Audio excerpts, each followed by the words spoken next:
المحفظة اللي دخلت الساحل من أيام ما كان الكيلو ب10 جنيه. دلوقتي لو معاك 1000 بتشتري بيهم شاي. وأنا البنزين هنا في الساحل العربية بتشرب مني أكتر من رمضان.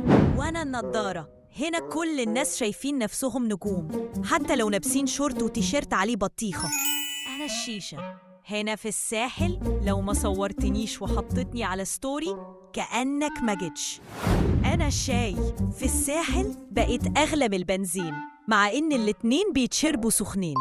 أنا الدولار في الساحل لو معاك مني شوية تقدر تشتري شمسية ومكان في الصف الأول.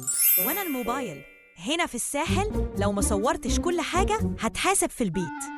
أنا الجمبري في الساحل حجمي بيصغر وسعري بيزيد وعمري ما كنت مشهور كده. أنا الشبشب هنا في الساحل لو ضعت كل الناس هتدور عليا أكتر من مفاتيح العربية.